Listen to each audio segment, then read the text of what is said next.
Here I have TCL 20L, and today I'm going to show you how to enable Google Backup feature on this device. So to do this, firstly you have to open Settings, then go to the System section, then go to the Backup.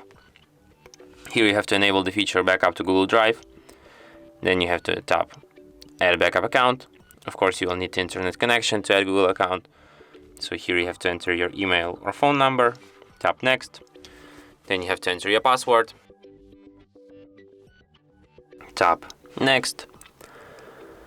Then you have to agree with Google's Terms of Service and Privacy Policy. And at last, what you will have to do is to tap Accept here. Then tap OK. And as you can see now, your device is ready to the backup.